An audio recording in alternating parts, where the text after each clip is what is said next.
Efésios capítulo 5, versículos de 3 até, aí nós vamos ler até o 14.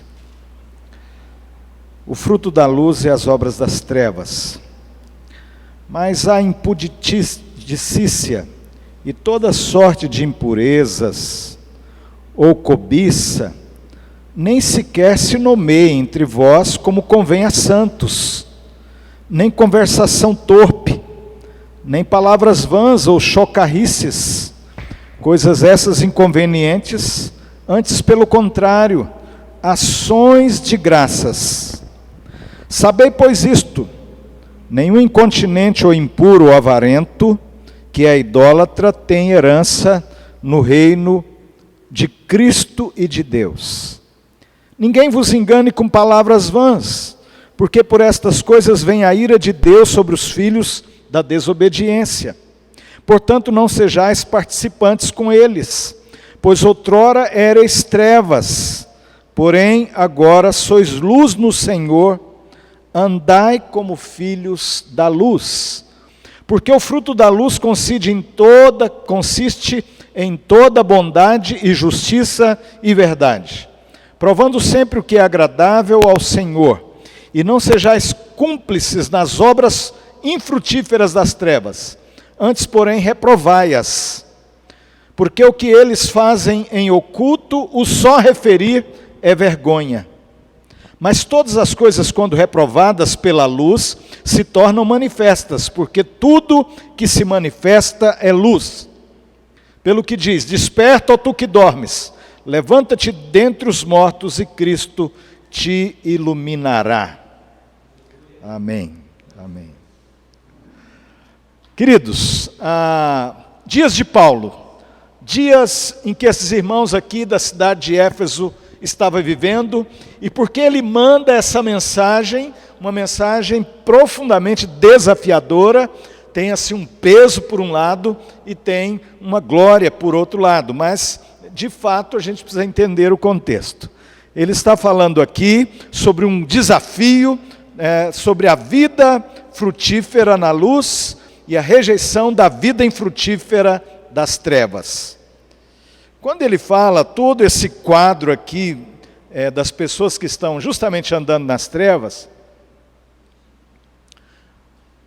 os dias de Paulo,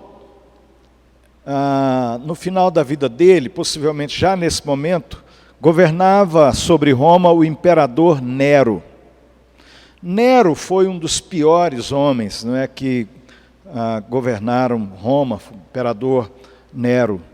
Depois Vespasiano, Tito, foram homens que viveram uma promiscuidade, um abandono realmente de qualquer coisa em relação aos propósitos de Deus, e uma ênfase muito grande na homossexualidade, na prostituição, em todo tipo de impureza sexual que você possa imaginar, reinava na Roma de Nero.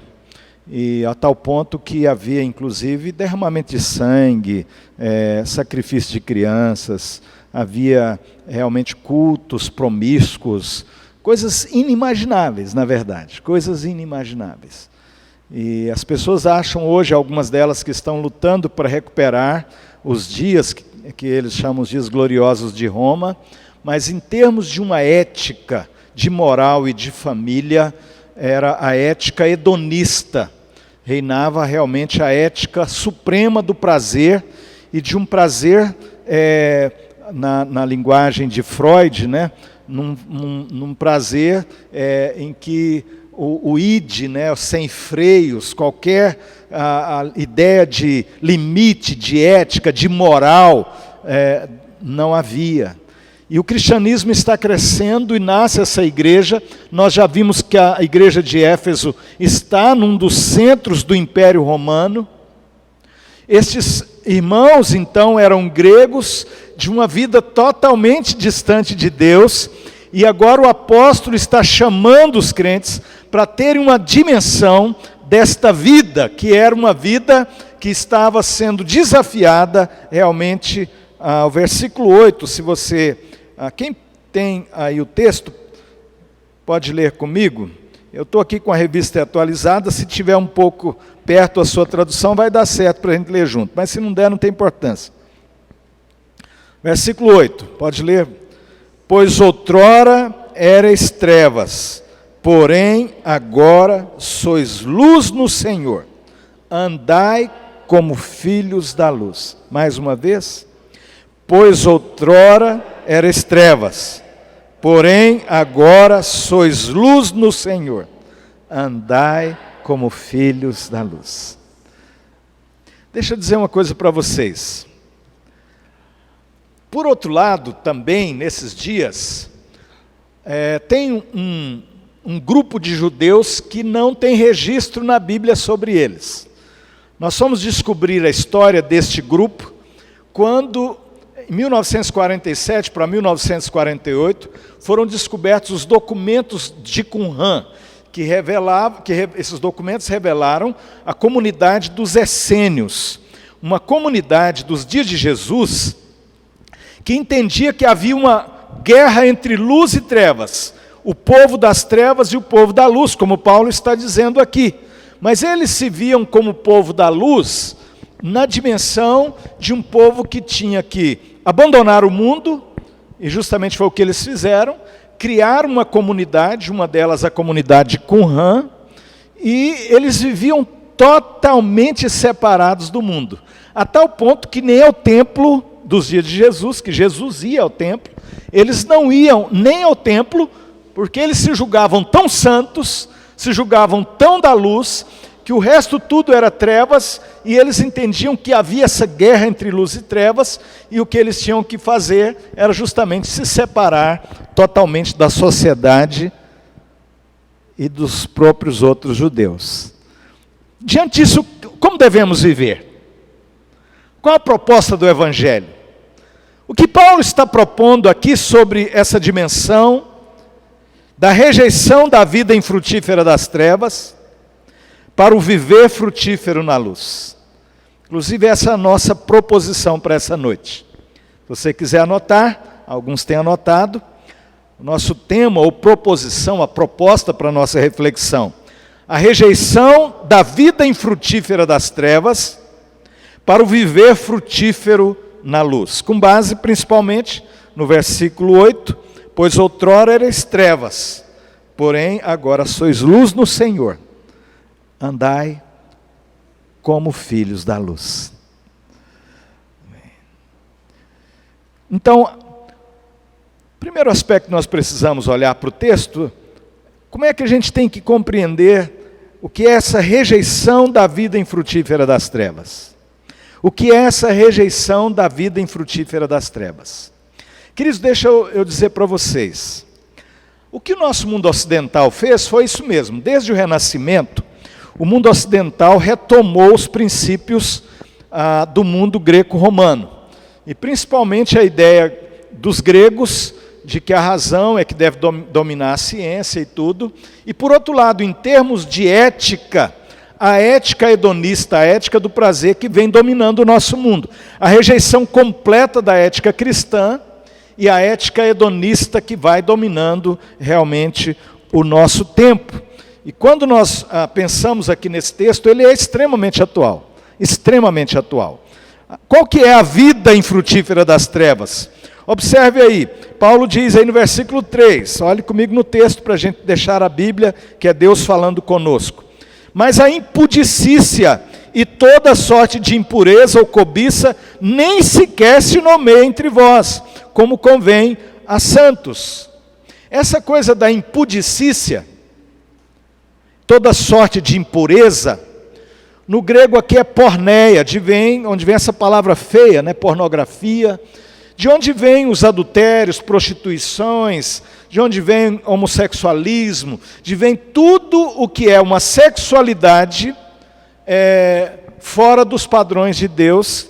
Deus nos deu a sexualidade uma bênção para ser celebrada no casamento, a constituição da família, o casal diante de Deus e um relacionamento sólido, estável com a graça de Deus.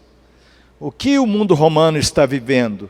o mundo grego, é o hedonismo, é a imundície, é a impudicícia, é realmente a impureza, e tudo isso tem a ver com a porneia, que é esta ideia aqui de impureza, realmente no grego, de onde vem essa palavra.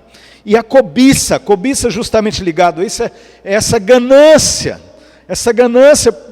pela luxúria, essa ganância, cobiça pelo prazer, pelo secularismo, por tudo que possa tentar preencher aquilo que quer mais, e que Paulo está condenando aqui em todas as áreas da vida, a questão da cobiça que pode destruir a nossa vida. Versículo 4. Não haja entre vós nem conversação torpe, nem palavras vãs ou chocarrices. A ideia de chocarrices aqui é uma pessoa que fica embriagada e que fica falando os piores palavrões. Aquela pessoa que perdeu o controle completo. E o que ela tem são palavras podres, torpes, esdrúxulas, palavras esquisitas, de alguém que perdeu completamente os freios, que perdeu realmente o controle. É esta ideia aqui de palavras chocarrices e coisas essas inconvenientes. Versículo 5. Sabei, pois, isto: nenhum incontinente, justamente incontinente é uma pessoa, não é, que não tem controle e que se entrega com prazer a esse controle. Eu sou livre, né? Eu sou livre, não há quem tem que julgar meus lábios, não há quem tem que julgar minha ética, meu coração, meus valores. Eu sou livre, né? Ou uma pessoa impura, que é a mesma ideia aqui do impuro, da porneia, de tudo que vem daí, ou uma pessoa avarenta, que está ligado justamente à avareza, avarenta, essa fome por poder secular, por dinheiro, justamente pelo secularismo. E Paulo diz: isso é idolatria. Isso é idolatria, essa avareza, essa loucura, não é, pelos prazeres materiais. E ele diz, irmãos, as consequências desta vida infrutífera das trevas. Ele diz: sabei, pois, isto: nenhum incontinente ou impuro ou avarento que é idólatra tem herança no reino de Cristo e de Deus. Ninguém vos engane com palavras vãs, porque por estas coisas vem a ira de Deus sobre os filhos da desobediência. É um quadro triste, o quadro da vida infrutífera das trevas. Da vida infrutífera das trevas. Ele vai usar essa expressão aí, não é? Versículo 11. Não sejais cúmplices nas obras infrutíferas das trevas. O que ele está dizendo é o seguinte, eu queria que a gente anotasse isso, queridos. Nós precisamos anotar isso aqui. Você convive com pessoas seculares, pessoas hedonistas, pessoas avarentas, pessoas incontinentes, descontroladas e que se entendem livres. Eu sou livre, mas elas se julgam livres. Mas quanto mais elas estão gritando, eu sou livre, eu sou livre, eu sou livre, elas não percebem o quanto elas estão escravas. Do alcoolismo, da prostituição, da impureza, da avareza, da ganância, que é a idolatria. E ela não percebe, ela vai dizendo, eu sou livre, eu sou livre, eu sou livre.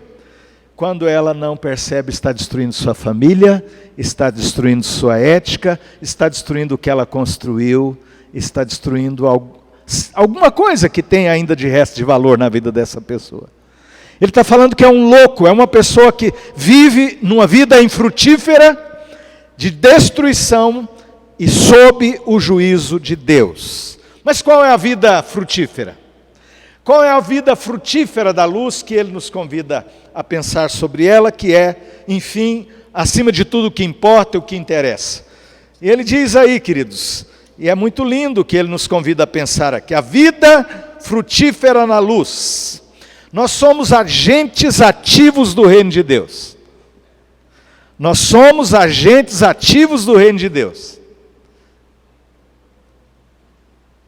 Então, Você, como eu gosto de dizer, né, os meninos aqui na faculdade, não é, aqui alguns empresários, alguns executivos,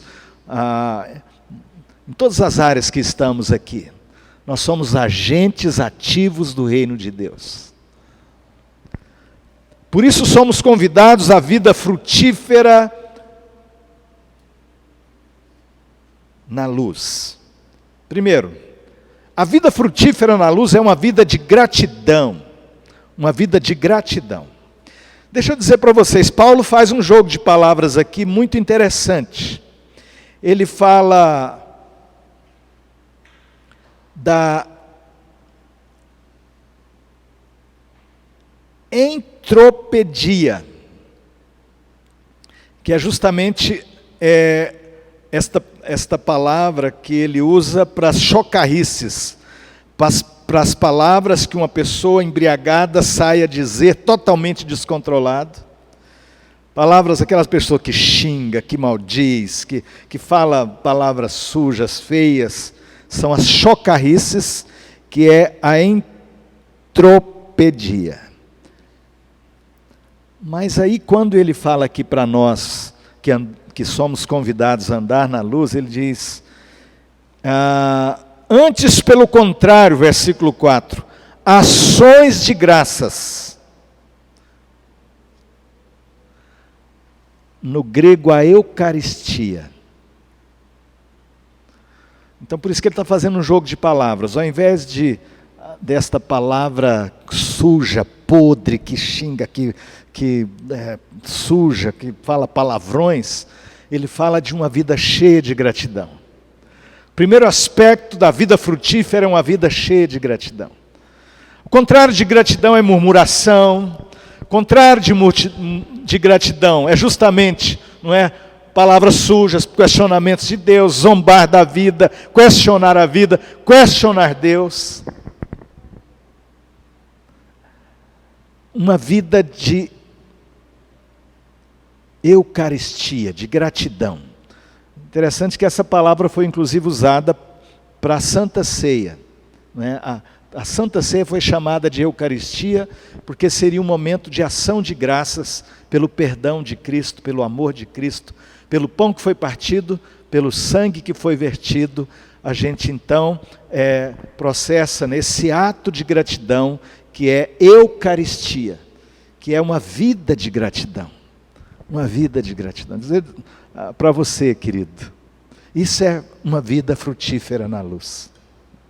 Quando você começa a murmurar, questionar Deus, questionar a vida, você está deixando de viver a vida frutífera da luz para viver a vida infrutífera das trevas. A vida frutífera na luz é uma vida de ação de graças. Então, assim, eu não sou uma pessoa assim tão para cima, mas eu luto comigo mesmo e você é convidado comigo a lutar contra você.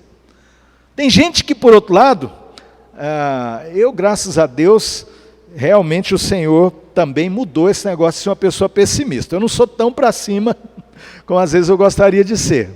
Mas, queridos, é terrível gente que é para baixo, né?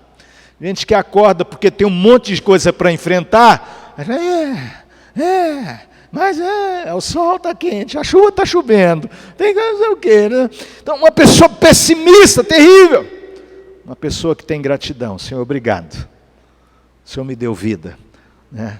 Se está chovendo ou não está chovendo, eu estou com o Senhor. Eu vou dar conta de ir para o trabalho e eu vou enfrentar esse dia com a Tua graça em nome de Jesus. O Senhor é bom, o Senhor está comigo, o Senhor anda conosco. E eu sou uma pessoa que tenho gratidão, gratidão, gratidão, gratidão. Vida frutífera é vida de gratidão. Agora, se você fica murmurando, questionando a Deus, brigando com a vida, você não vai dar frutos. É um viver por gratidão e amor. Não é pegar como os essênios, como criar uma igreja esperança, fecharmos aqui as paredes e vamos viver aqui porque nós somos os filhos da luz, fugindo das trevas, fugindo do mundo e vendo as pessoas lá fora como inimigas. A guerra não é contra as pessoas, a guerra não é contra as pessoas. é uma vida de gratidão e amor. Porque no versículo 2 do capítulo 5, que meditamos no domingo passado, diz: andai em amor, como também Cristo nos amou e se entregou a si mesmo por nós, como oferta e sacrifício a Deus em aroma suave. A vida frutífera na luz. Em segundo lugar, é uma vida que promove a bondade de Deus. A vida que promove a bondade de Deus. Ele diz no versículo 8: portanto, outrora erais trevas, porém agora sois luz no Senhor. Andai como filhos da luz, porque o fruto da luz consiste em toda bondade. Bondade.